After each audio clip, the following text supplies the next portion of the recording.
guys, I want to show you to make the perfect collards. I'm making them for Thanksgiving. So far I have some bacon that I just started crisping up. Took about 4 slices of bacon, and then I'm going to remove that bacon and add in our onions.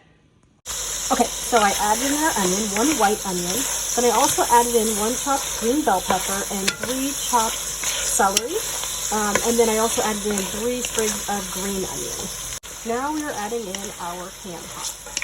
Our collards. Now, a great activity for your kids is to have them rip up the collards, and then add in about 3 cloves of garlic chopped, and then wait for your collards to break down. Now, you really want to get 2 bushels of collards; they really cook down.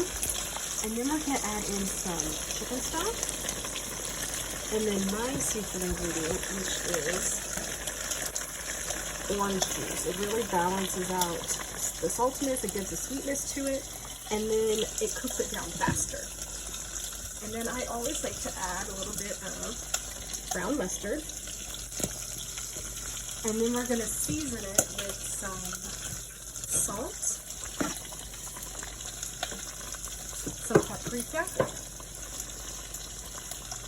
and then some celery salt. And then we're going to add back in our bacon that we made earlier. So I'm just going to add some bacon that we crisped up.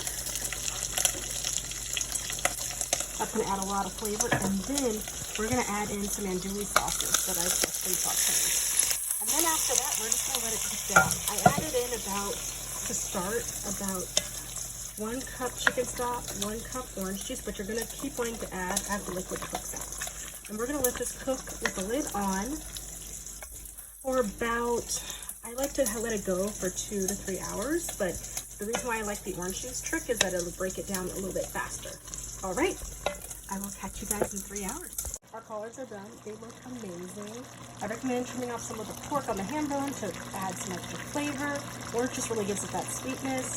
And that is about it. I let it cook down for about 2.5 hours, and the liquid's almost all evaporated up, and it's just delicious. So have a happy holidays and happy Thanksgiving.